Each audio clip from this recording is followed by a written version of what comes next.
Assalamualaikum to Dr. Afizal and everyone else. My name is Nurina Hana, and together with my friends Alia Naziha and Pehkaian, we will be presenting our topic about behavioral and psychological adjustment in adolescence.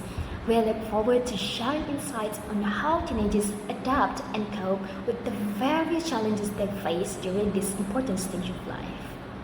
Adolescents undergo a rapid growth in their physical appearance, and the same applies to their behavior and psychological development.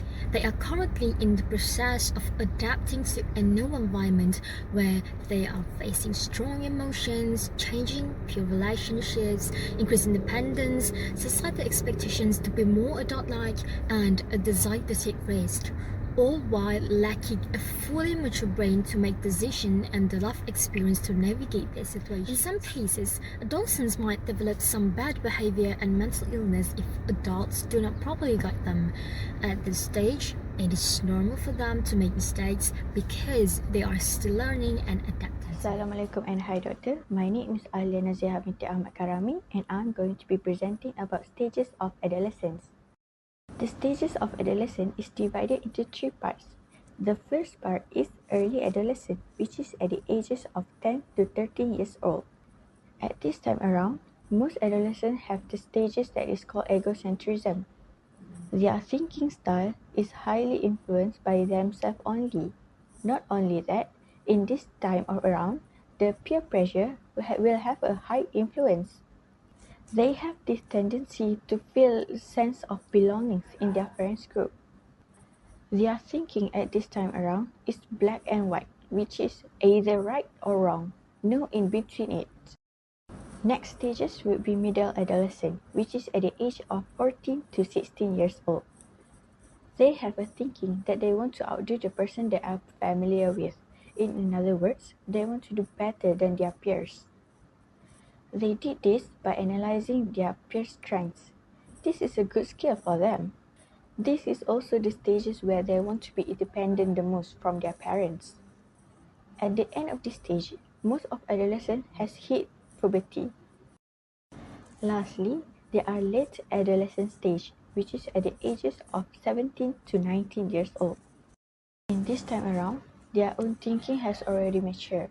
They can function in the society with their own ways of thinking. They also know the standard for integrity and morality compared to the other stages. Usually, in this time around, there will be a lot of academic pressure. So, they will have an expectation for themselves, which is a good thing for them to become an adult. Next, I'm going to be presenting about factors that can influence behavioral and psychological adjustment in adolescence. First, we have a family relationship. It is important for the parent to take care of them well in this time around. Most of adolescents will have a conflict with their parents, especially in the early stages of adolescence. But it has been shown by research that authoritative parenting that includes warmth and firm style will produce a children that is more intelligent.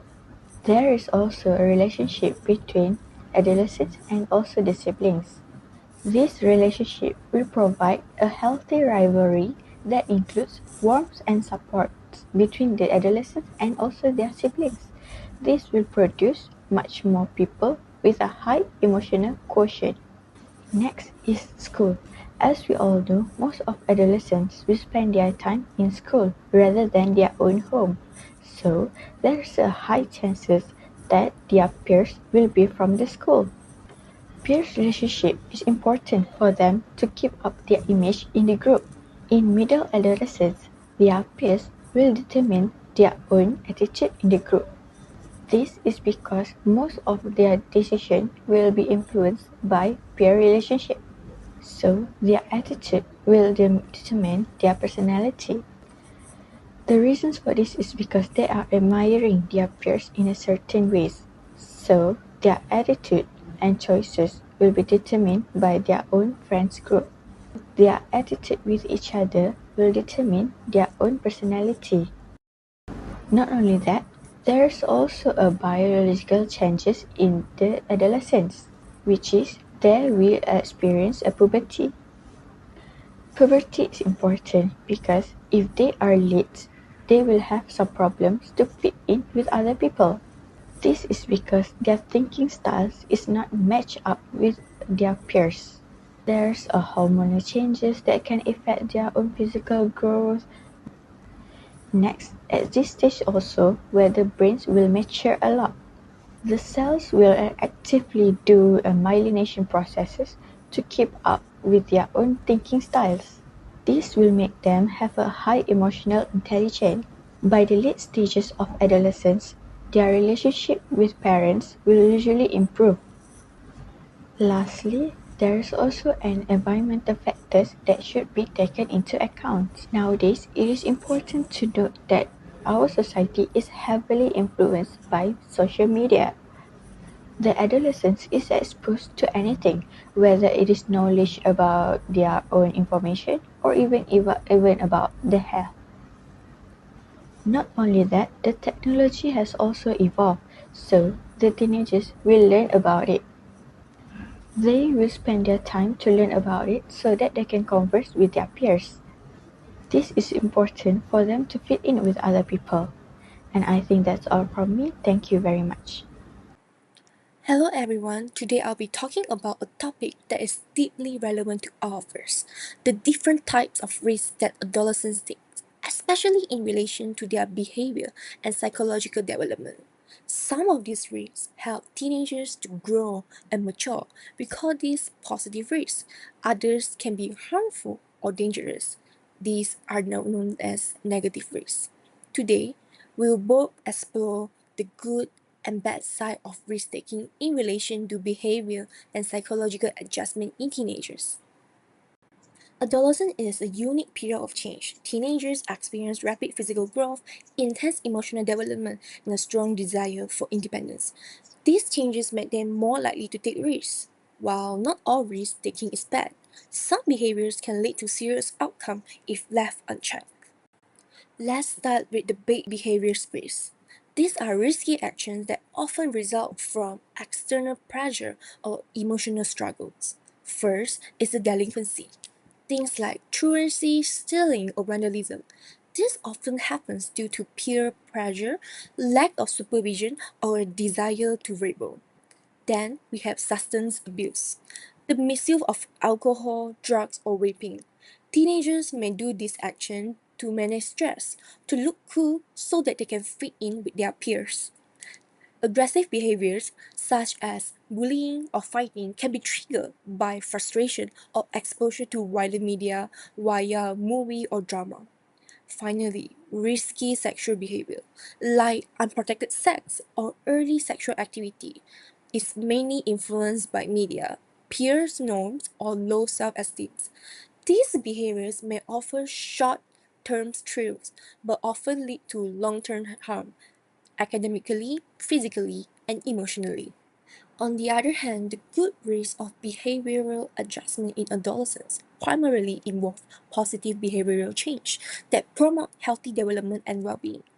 These are the kind of risks that help teenagers to build skills, avoid harmful behaviors, and take steps toward responsible adulthood. Let's take a look at some of the main outcomes of good behavioral risk taking. Firstly, we have reduced problem behaviors.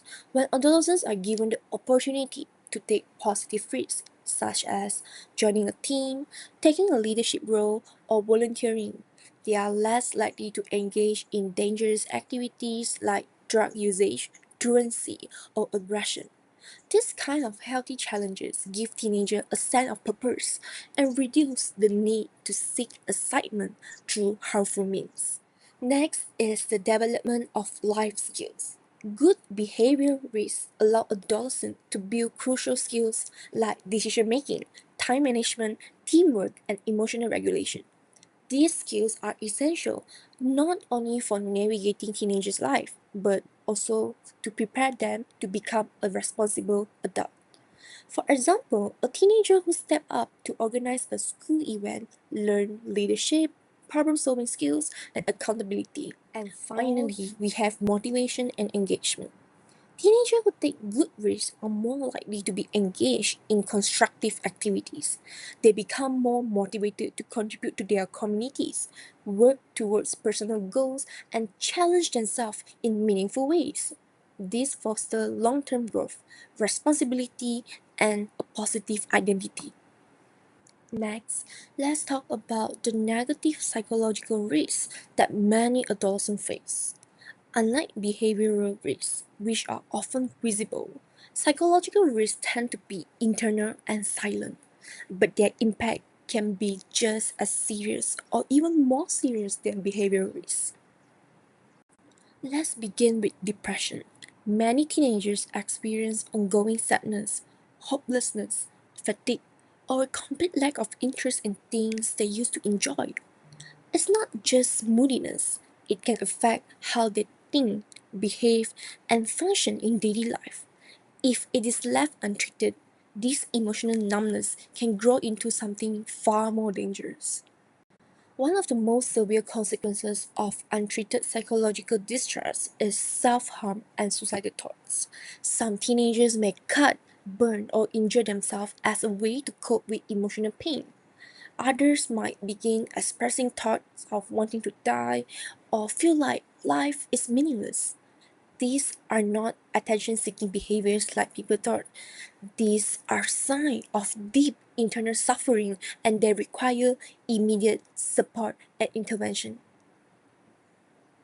Another issue is eating disorders, which are often rooted in body image dissatisfaction. Conditions like anorexia, bulimia, or binge eating can arise when teenagers feel like they don't meet the society media standard of beauty. These disorders not only affect their self esteem but can also damage their physical health, leading to malnutrition, health issues, and even hospitalization if untreated. Lastly, low self esteem can have a silent but damaging impact on adolescents. Adolescents with low confidence may avoid social interactions, believe that they are not good enough, leading them to settle for toxic friendship or relationship. Many compare themselves to influencers or peers online and feel like they are falling short behind.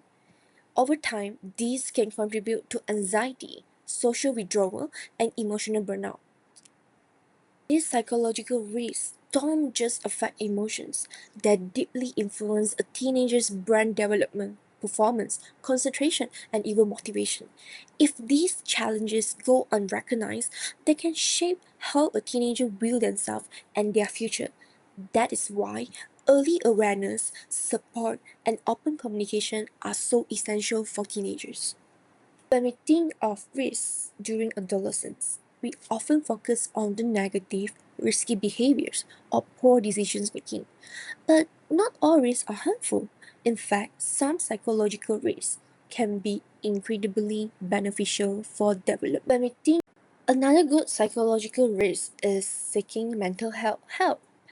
Whether it's reaching out to a counselor, a trusted adult, or even just a close friend, opening up about emotions takes courage. Well, it can be hard to admit when we are struggling, but by seeking help can lead to healing, support, and resilience. For example, standing up for personal belief is a powerful form of positive risk. Yes, it might involve the fear of being judged or rejected by peers, but when teenagers defend their values or identity, they develop self confidence, integrity, and a stronger sense of self. These are essential tools for navigating adulthood. And then there's trying new coping strategies. Adolescents who explore methods like meditation, journaling, therapy, or joining a group support learn how to manage stress in healthy and proactive ways. These coping tools not only help with current challenges, but it also build long-term mental wellness for the future. These kind of risks, why they may seem uncomfortable at first, but they are actually opportunities for growth. They teach teenagers how to regulate emotions, solve problems, and build meaningful connection. And that's what psychological adjustment is really all about. According to Erik Erikson, the key developmental task during adolescence is identity formation. He referred to this as the conflict between identity and role confusion. As teens go through puberty, their cognitive and physical abilities expand, and with greater independence, they begin engaging more deeply with society through school, community, and peer groups. Erik Erikson emphasized exploration, especially in the areas of career, ideology, and relationships, as essential for identity development. He believed that struggling to settle on an occupational identity was the most common challenge adolescents faced. This is also when life-defining questions like, who am I and what is my place in this world begin to surface. One key takeaway from Erik Erikson's story is that environment matters. The way adolescents adjust behaviorally and psychologically is closely linked to how their environment supports their identity development. For example, parents who allow autonomy while staying emotionally connected help teens build more confidence, while schools that offer diverse opportunities for self-expression like clubs and sports provide space for more identity exploration. Friend groups that offer acceptance help them to reinforce a positive sense of self. So, rather than just preventing risk, we can also promote adjustment by strengthening this support system. Some typical adolescent behaviors like changing appearance, adopting new hobbies, or becoming more private can be confusing to adults. Erik Erikson's story reminds us that these behaviors are not random, they are part of the teen's active effort to form an identity. So, instead of interpreting them only as risky or problematic, we can understand them as developmentally appropriate responses to this stage of life. Now, I will explain about the theory of identity development by James Marcia. James stated that there is 4 stages of identity development in adolescence. Firstly, there is the identity diffusion stages. This is a stage where the adolescents may or may not have been making decisions by themselves. Identity diffusion stages is the time where the adolescents may or may not have been experiencing decision making. They are also uncommitted to anything at all in the world. They also did not have any purpose in their life, hence why they don't have any goals to achieve. They also did not make any progress towards their goals. Next, there is also a stages of identity foreclosure status. Identity foreclosure status is a time where the adolescent may or may not have chosen their identity but do not have any options to explore it. They do experience a little bit of decision making, but at these times, mostly the parents still decides for their teens. There might be multiple factors behind it, probably because the parents itself did not trust the teen, or even the teen itself is the problem, so their parents make the decision for themselves. Sometimes, the teen will follow their parents or any individuals that they admire from a certain point of view. The third one is identity moratorium status. This is the stages where the decision making will undergo for the adolescents. They will explore their options before they make any decision for it, which means that they still did not have any commitment to any of the identity. This is a crucial period for the adolescents because here they will learn from their mistakes and learn about the world. They also can explore themselves much more freely rather than they let the other people choose the decision for them. Lastly, there is an identity achievement status. In this stage, they have already explored all of their options and have already chosen their identity. In this period, they are also a person who are committed to be that kind of individual. However, this is a long period of processes. Not all adolescents will reach it by the end of it. Everyone has their own time where they will reach their own endpoints. It is up to adults to give them a proper environment. So I think that's all from me. Thank you very much. To conclude, adolescence is a key stage where behavioral and psychological adjustment shapes future development. Every Erikson story reminds us that forming a clear identity through exploration and support is central to this process. While some confusion is normal, most adolescents adjust well when they have strong guidance and safe spaces to grow. In the end, helping teens build a sense of self sets the foundation for a healthy and meaningful adulthood.